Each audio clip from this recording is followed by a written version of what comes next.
O STJ voltou a decidir sobre prazos prescricionais nas ações sobre saques de contas do PASEP, e eu já tenho vídeos aqui no canal sobre isso.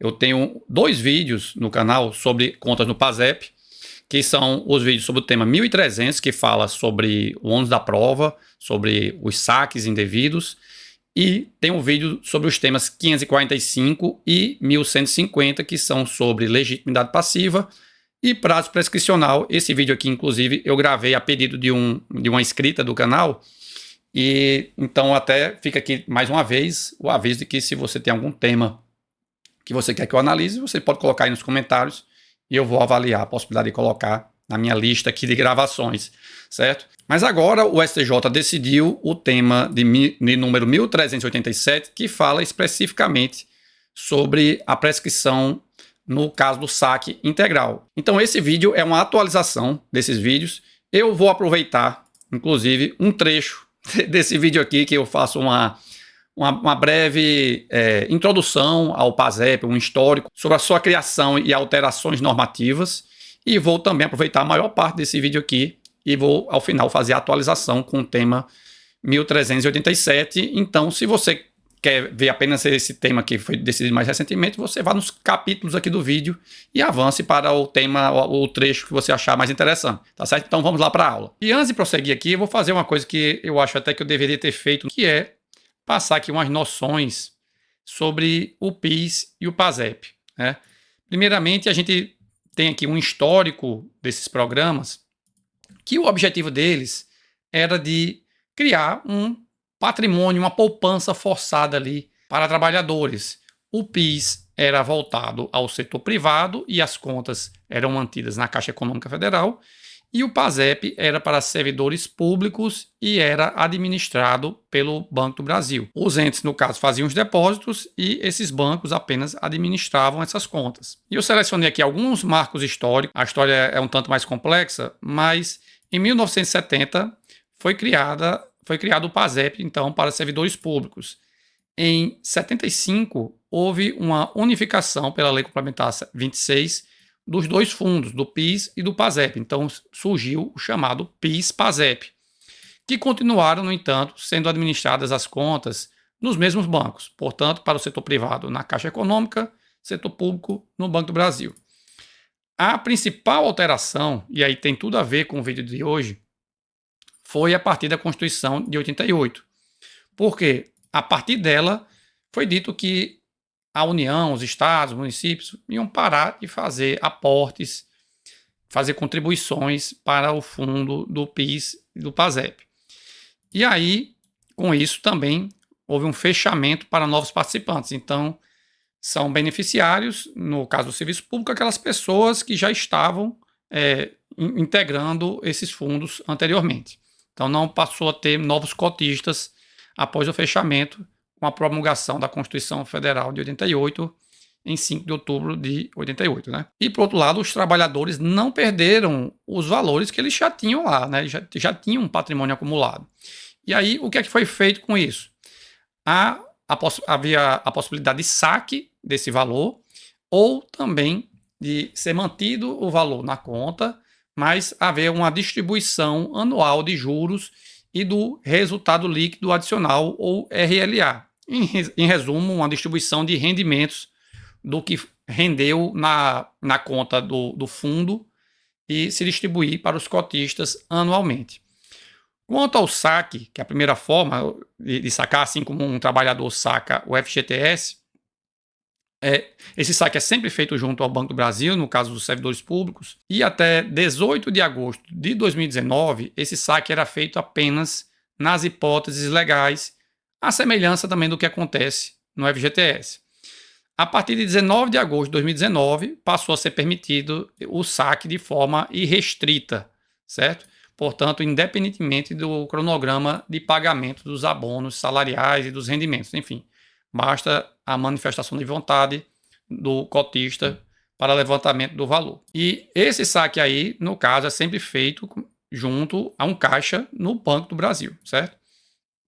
Já a distribuição de rendimentos, essa daí acontece anualmente, e aí normalmente se divulga o o valor que vai ser distribuído e também um cronograma. Isso acontece geralmente após o primeiro semestre. E se confere um prazo para o cotista manifestar o interesse nesse saque. Se ele não fizesse o saque até o final do exercício, aí esse valor volta para o saldo principal da conta, né? Então, vai ali juntar com o resto dos valores que já existiam na conta.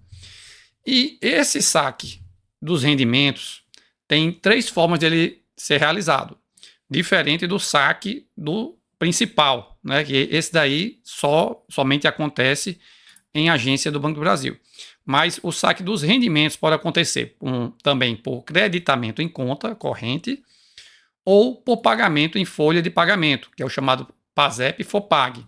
Ou seja, se é um ente público que tem um convênio aí com o PIS-PASEP e para fazer ele mesmo o pagamento ao servidor no contra-cheque, aí a semelhança, por exemplo, do que acontece também com um empréstimo consignado, né? O empregador vai receber esse valor do PASEP e vai pagar na conta corrente do trabalhador quando sai o contra-cheque. E esse valor também vai aparecer ali no contra-cheque como uma rubrica do que foi pago no mês, certo? Então, são 3 modalidades: creditamento em conta, pagamento por folha de pagamento ou saque em agência do Banco do Brasil. E isso é importante você compreender, porque dependendo do tipo do caso aqui, o ônus da prova vai ser diferente. E após a Constituição de 88, não deixou de haver contribuição ao PIS, né? A diferença é a destinação, porque hoje esses valores que são arrecadados via contribuições sociais são para manter o seguro-desemprego e o abono salarial que é pago anualmente. O que não há mais agora é a destinação de valores numa conta vinculada àquele trabalhador, formando um patrimônio mesmo que ele vai acumulando ao longo do tempo, né? Agora, o pagamento é feito anualmente no abono salarial ou, no caso do seguro-desemprego, em caso de desemprego involuntário. Então, vamos lá para a análise dos casos repetitivos do STJ sobre PASEP. A gente tem, primeiramente, o tema de número 545, que fala sobre as chamadas demandas de expurgos inflacionários. São aquelas demandas que discutem sobre os índices de correção aplicáveis naqueles períodos de alta inflação. E, portanto, se discute se a União definiu corretamente qual era o índice de correção ou de rendimento das contas do PASEP aplicados, ou seja, se os índices de correção que foram aplicados, se eles refletem de fato a inflação do período. E, como eu já disse, essa tarefa é da União, via o Conselho Diretor do PASEP, e, portanto, a legitimidade passiva é da União. O prazo prescricional, conforme o tema 545, é de 5 anos, que é o prazo previsto no Decreto 20.910. Está até escrito errado aqui como decreto-lei, mas é um decreto 20.910 de 1932, que é o decreto que rege prazos prescricionais da Fazenda Pública de modo geral. Temos também aqui o caso concreto, que era justamente de expurgos de inflacionário de janeiro de 89 e de abril de 89, e o STJ, na época, declarou que o caso estaria prescrito porque a ação foi ajuizada em 2005. Portanto, aqui o STJ considerou simplesmente a data do creditamento. De toda forma, na ementa do julgado, o que consta mesmo, certo, é o prazo de 5 anos do decreto 20.910, porque a principal discussão aqui era se deveria ser aplicado o prazo desse decreto ou o prazo da prescrição trintenária do FGTS, certo? Que era aplicado ao FGTS, né? Então, o STJ foi pelo prazo de 5 anos, que é um prazo menor para essas demandas. Ainda também tem um decreto-lei, na verdade, eu vou falar sobre ele mais na frente, que fala sobre demandas, especificamente sobre demandas de PIS-PASEP, que tem um prazo de 10 anos, mas a principal discussão aqui era em relação à aplicação por analogia dos prazos do FGTS. E, portanto, como eu disse, a ementa é sobre qual é o prazo, se é de 5 anos ou de 30 anos. Quanto ao termo inicial do prazo, apenas com análise do caso concreto, que é possível ver que partiram da premissa de que era a data do creditamento. Inclusive, eles não falam expressamente isso, apenas dizem assim, ó, a ação é de depósitos de períodos de janeiro de 89 e de abril de 89, a ação foi ajuizada em 2005, portanto, está prescrito, certo? E a gente vai ver lá na frente que essa análise do termo inicial aparentemente foi alterada pelo STJ, tá certo? Eu vou voltar a isso mais na frente. Passamos então para o caso mais recente do STJ, que é o tema 1150, que fala sobre as ações ajuizadas contra o Banco do Brasil. E nessas ações a gente tem aqui duas principais questões, certo? A primeira é a da legitimidade passiva do Banco do Brasil, porque o Banco do Brasil alegava que a legitimidade passiva é da União, na verdade, porque é ela quem faz os depósitos na conta, ou que fazia os depósitos, né? Esses depósitos foram cessados após a Constituição de 88. E, no entanto, o STJ disse que o Banco do Brasil responde quando a demanda trata sobre danos materiais decorrentes da má gestão das contas, porque o Banco do Brasil é o gestor das contas individuais do PASEP, conforme decreto 4.751 de 2003. Então, cabe ao Banco do Brasil fazer a manutenção das contas e aplicar mensalmente os rendimentos que são definidos pelo Conselho Gestor do PASEP, ou seja, que é um órgão aí da União. E aí, quando a discussão é sobre se o Conselho Gestor ele definiu corretamente ou não qual é o índice que deve ser aplicado ao período, que é o caso dos expurgos inflacionários, como eu mencionei, a legitimidade é da União. Mas se a discussão é tão somente se o Banco do Brasil está aplicando corretamente esses índices que foram já definidos pelo Conselho Gestor, aí a legitimidade é do Banco do Brasil. Então a gente vai ter aqui esses dois casos de legitimidade passiva do Banco do Brasil. Primeiramente, quanto às demandas sobre saques indevidos, e temos também as demandas sobre a ausência de rendimentos, como eu disse, quando o Banco do Brasil não aplica corretamente os rendimentos já estabelecidos pelo Conselho Diretor. Então aqui não está discutindo qual é o índice que o Conselho Diretor deveria ter fixado. Segunda questão importante aqui definida nesse tema é a da prescrição, porque aqui foi estabelecido que o prazo prescricional para o Banco do Brasil é de 10 anos e não de 5 anos, como vocês viram que foi o prazo para a União, naquelas ações de expurgos inflacionários. Porque aqui o STJ decidiu que não se aplica o decreto 20.910, porque se trata de uma pessoa jurídica de direito privado. O STJ disse que esse decreto se aplica apenas a pessoas jurídicas de direito público. E também afastou e aqui é um decreto-lei, o decreto-lei 2052 de 83, que eu mencionei, que é o decreto que diz que a ação para cobrança das contribuições devidas ao PIS e ao PASEP prescreverá no prazo de 10 anos, contados a partir da data prevista para seu recolhimento. Então, esse decreto aqui fala de um prazo de 10 anos e diz que o termo inicial é a data do recolhimento, ou seja, a data do creditamento do valor na conta do correntista.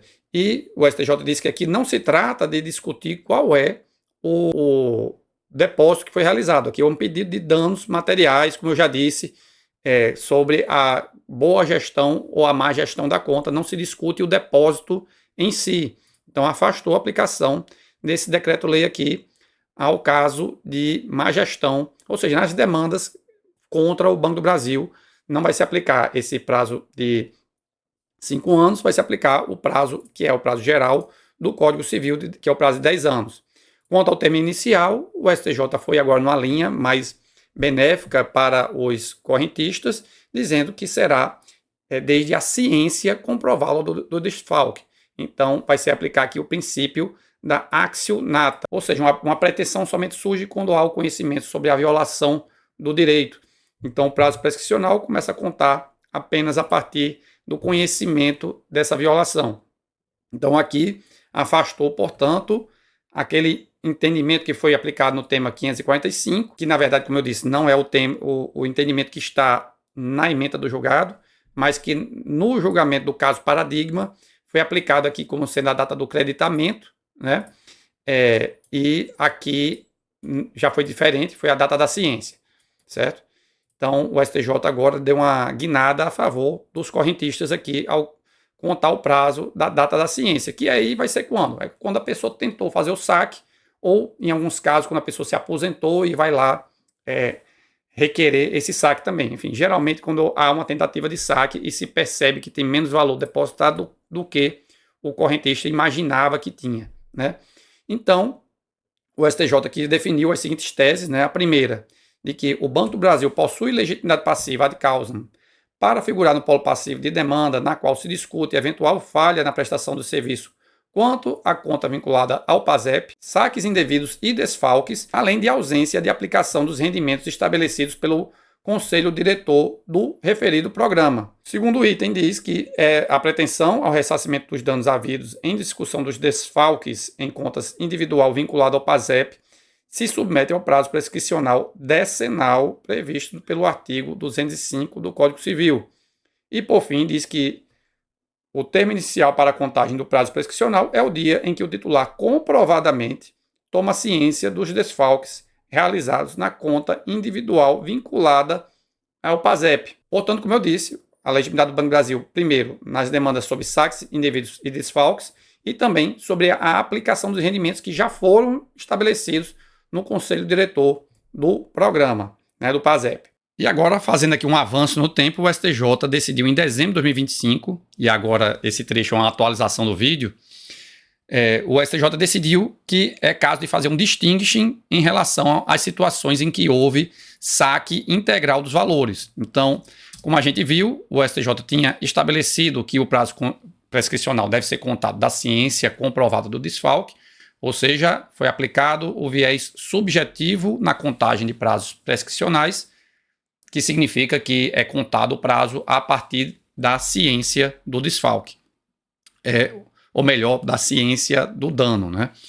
E o STJ disse que a aplicação desse viés subjetivo, na verdade, é excepcional na jurisprudência e na própria legislação, e tem geralmente fundamento no CDC, porque o artigo 27 do CDC, ele fala na contagem do prazo a partir do conhecimento do dano e da sua autoria.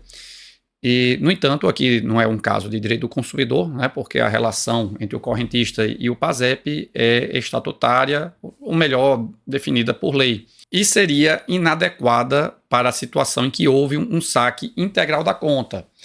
Na verdade, o STJ falou aqui, no tema 1150, da existência de uma ciência comprovada do desfalque como a data de início do termo inicial. E agora o STJ está dizendo o seguinte, que se já houve o saque integral da conta, a partir dessa data é possível presumir que o correntista tomou conhecimento sobre eventual dano praticado pela instituição financeira que mantém a conta. Então, ou seja, se houve saque integral, o STJ passou a entender que o prazo prescricional vai ser contado a partir do saque, ainda que a ação não seja exatamente para alegar que alguém fez um saque fraudulento da conta, por exemplo. Também vai se aplicar a contagem a partir do saque no caso em que a causa de pedido da ação é discutir os rendimentos aplicados à conta pelo banco.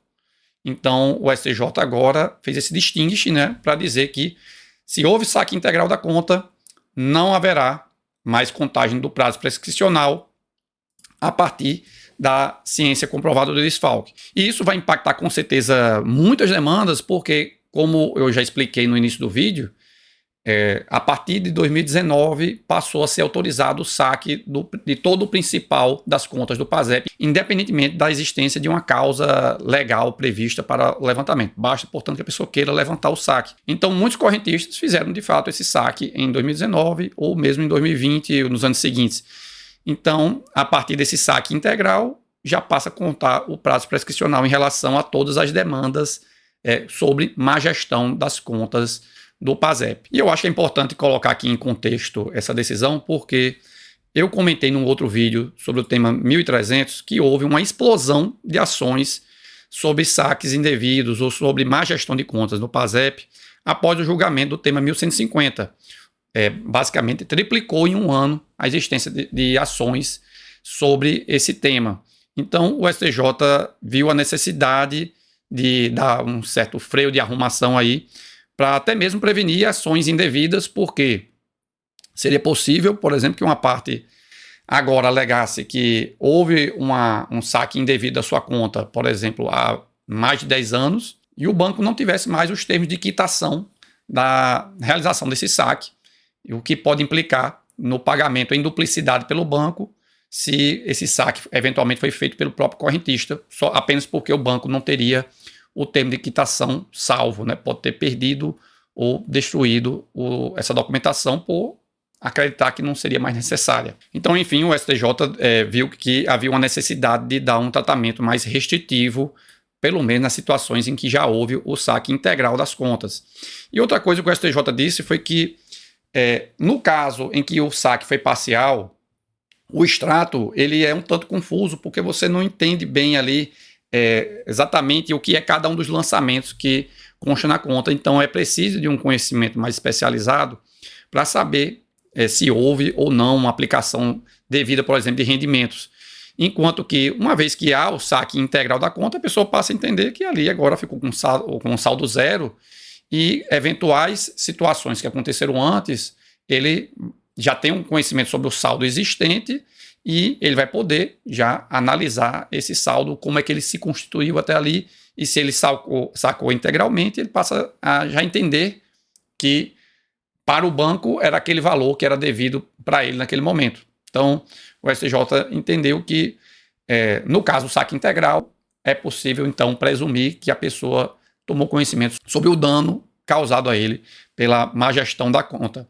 Então, a tese do tema 1387 ficou nos seguintes termos: o saque integral do principal dá início ao prazo prescricional da pretensão de reparação por falha na prestação do serviço, por saques indevidos, por desfalques ou por ausência de aplicação dos rendimentos estabelecidos em conta individualizada do PASEP. Então, feito todo esse apanhado, vamos fazer aqui um resumo sobre o que foi decidido. E eu vou separar aqui as situações que envolvem o Banco do Brasil das situações que envolvem a União Federal. Então, quanto ao Banco do Brasil, a gente tem o seguinte: quanto à legitimidade passiva, ela estará presente nas ações sobre danos materiais decorrentes de má gestão, ou seja, as situações de saques indevidos e de ausência de rendimentos.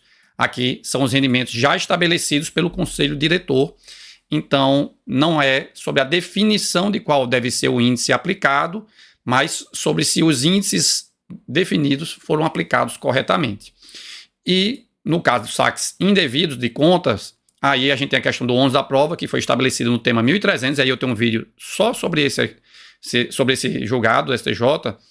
E nesse vídeo, nesse tema, o STJ definiu, fez uma distinção, dizendo que o ônus será do autor sempre que o saque foi feito em conta de pagamento, ou seja, o caso do PASEP, FOPAG, e também no caso em que o pagamento, o saque, foi realizado mediante crédito em conta. E aí, nesse caso, nesse segundo caso, ele tem que juntar os extratos da conta bancária ao ajuizar a ação, e no caso do PASEP FOPAG, ele tem que juntar os contra-cheques que indicariam que não houve o pagamento que consta no extrato do PASEP. Já o Banco do Brasil tem o ônus da prova de comprovar que a parte autora não realizou o saque se o saque foi realizado na agência, que é o que normalmente acontece do saque do principal, o saque integral do principal, geralmente é feito em agência bancária. Então o Banco do Brasil tem que ter guardado o termo de quitação desse saque aqui.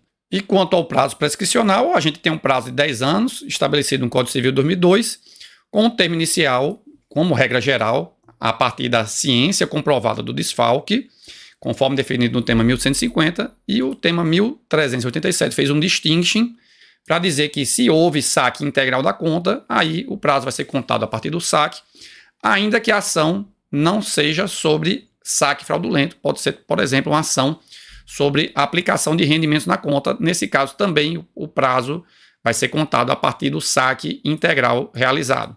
Então, o STJ foi no sentido de que, a partir do saque integral, há uma comprovação da ciência do desfalque na conta do correntista. Quanto às demandas contra a União, já vejo que não está tudo tão bem esclarecido. Por quê? A legitimidade, sim, está esclarecida, que é para as demandas sobre realização de depósitos, ou seja, se alega que a União não fez os depósitos ou fez a menor do que deveria, e esses depósitos foram cessados após a promulgação da Constituição de 88, E a segunda demanda é a da recomposição de saldo, ou seja, quando se alega que os índices definidos pelo Conselho Diretor são menores do que deveria ser, né? Ou seja, que são índices equivocados, como é o caso, por exemplo, das demandas sobre expurgos inflacionários. E quanto ao prazo prescricional, aí sim eu vejo que há uma questão maior, porque nas demandas de recomposição de saldo, aqui está bem estabelecido no tema 545 que o prazo é o quinquenal, né, do decreto 20.910. Já quanto ao termo inicial, vejo que não está bem esclarecido qual é o termo inicial. No caso paradigma do tema 545, eu mencionei que aplicou a contagem a partir do creditamento, né? Depois tem um precedente também de 2010 do STJ aplicando a partir do creditamento. O TRF5 tem aplicado também a contagem desde o creditamento. No entanto, o TRF4, eu vi que já passou a aplicar o mesmo entendimento do tema 1150 do STJ, ou seja, contando desde a data em que o correntista tomou ciência sobre qual foi o índice aplicado à conta dele. E eu tenho a impressão de que o STJ, na verdade, vai se alinhar a esse entendimento aqui, certo? Porque, como vocês vão ver aqui, nas ações sobre os depósitos nas contas, foi adotado pelo STJ já o entendimento da data da ciência. Isso mesmo havendo, no caso da ausência de depósitos, como eu mencionei, tem um decreto-lei 2052 de 83 que fala num prazo prescricional de 10 anos contados da data prevista para o recolhimento. Então, aqui nesse caso, tem até uma norma que parece ser clara tanto quanto ao prazo, quanto em relação à data ou termo inicial do prazo, né? No entanto, a jurisprudência do STJ tem aplicado na data da ciência e tem precedente da primeira turma, um precedente de 2021, também da segunda turma, num precedente de 2019. Por sinal, nesse caso aqui, eu vi que a parte somente soube que o valor estava a menor na sua conta quando foi requerer a aposentadoria. Então, o STJ disse que a parte não tem obrigação de conferir periodicamente. Então, eu vejo o STJ aqui mais inclinado a passar a adotar como termo inicial a data da ciência para todos os processos, certo? Cabendo o registro aqui de que o TRF5, pelo que eu conferi, ainda tem turmas que decidem pela contagem desde a data do creditamento. Eu até vi que a terceira turma do TRF5 ela tem até precedentes nos dois sentidos, tanto da data da ciência quanto da data do depósito, né, a data do creditamento. Então, enfim, eu vejo uma tendência aqui da jurisprudência se alinhar aqui com a contagem da data da ciência. Agora, nessas ações sobre os depósitos, ou seja, se a União fez o depósito a maior ou menor, existe ainda uma certa obscuridade na jurisprudência sobre qual é o prazo, se é de 5 anos ou de 10 anos, porque em todos esses precedentes aqui que eu mencionei do STJ, em nenhum caso ele entrou, de fato, na discussão sobre se o prazo é de 5 anos ou de 10 anos, porque em todos esses casos a definição do termo inicial já era suficiente para afastar a prescrição. Então, a partir do momento em que se coloca a prescrição a partir da data da ciência, praticamente se torna irrelevante se o prazo é de 5 anos ou de 10 anos, certo? Então, o STJ, nesses casos aqui, não entrou na questão se o prazo é de 5 anos, que seria o do decreto 20.910, ou se é um prazo de 10 anos previsto no decreto-lei 2052 de 83. Então, repetindo só mais uma vez aqui a questão dos prazos prescricionais nas demandas da União, que é onde está mais confuso. Se for uma demanda de recomposição de saldo, ou seja, sobre qual o índice que deve ser aplicado na correção dessas contas, o prazo é de 5 anos, isso está bem estabelecido no tema 545, e o termo inicial, aí a gente tem duas correntes, né? Uma da data do creditamento e a outra da data da ciência, e eu acho mais provável que prevaleça essa tese aqui do TRF4 de aplicar por analogia o tema 1150 do STJ. Inclusive porque, como eu mencionei anteriormente, nas ações sobre a ausência de depósito da União ou insuficiência do depósito, como eu disse, o STJ já passou a decidir, nas duas turmas da primeira sessão, que o prazo se conta da ciência. Então, considerando que o STJ decidiu o tema 1150 nesse sentido, que também já agora nas demandas sobre depósitos, que por sinal até tem, poderia, ou melhor dizendo, ser aplicado o Decreto-Lei 2052 nessas ações, que diz que o prazo se conta da data do recolhimento, e mesmo assim as turmas do STJ aplicaram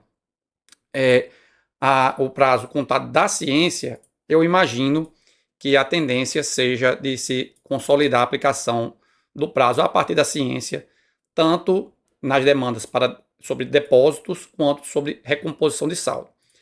O que está realmente mais incerto, a meu ver, é qual o prazo aqui nessas ações sobre depósitos, se é de 5 anos ou de 10 anos, porque o STJ realmente não decidiu sobre a questão. De toda forma, como eu disse, a questão do termo inicial é mais importante do que a do prazo, porque se o termo inicial é a data da ciência, provavelmente o correntista não vai esperar mais do que 5 anos para ajuizar a ação. E é isso, pessoal, espero que tenha ficado claro para vocês. Confesso que esse caso aqui desse pedido da inscrita deu um pouco mais de trabalho para levantar a informação do que eu previa. Me parecia inicialmente uma coisa mais simples, depois eu fui vendo, como eu mostrei, toda essa divergência, né, na jurisprudência, mas espero ter colaborado para a boa aplicação do direito por vocês. Então, lembre-se sempre de clicar no botão de curtir, de ativar as notificações para serem avisados dos novos vídeos, e eu espero por vocês no próximo vídeo. Até mais!